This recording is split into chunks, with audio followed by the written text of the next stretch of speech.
If you buy a property without good cash flow, it'll just be draining money, and like it's costing you more money to hold than it is breaking even around that.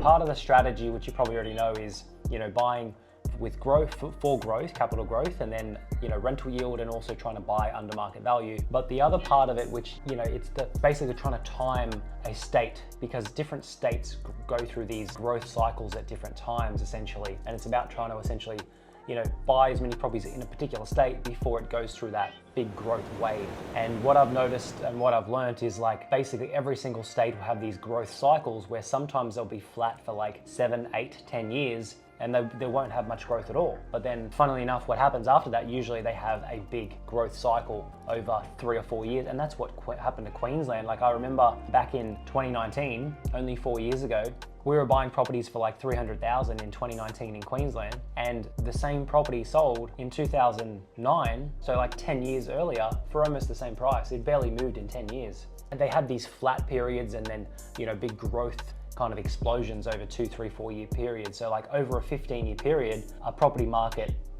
generally doubles, but 4 years, it's really only like a short period of time where 4 of those 15 years is growing like 20, 30% each year. 10 years could just be flat. Yeah, so that's where you've probably seen a few different examples of like the ones we're buying in Perth, because they're really affordable, and Perth is at that time of the cycle.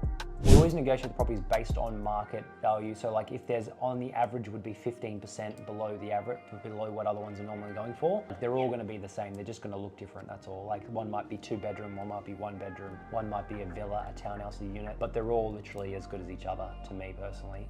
But you'll learn a lot from even looking at the areas and the suburbs and the locations. Just, yeah, definitely have a look at those emails.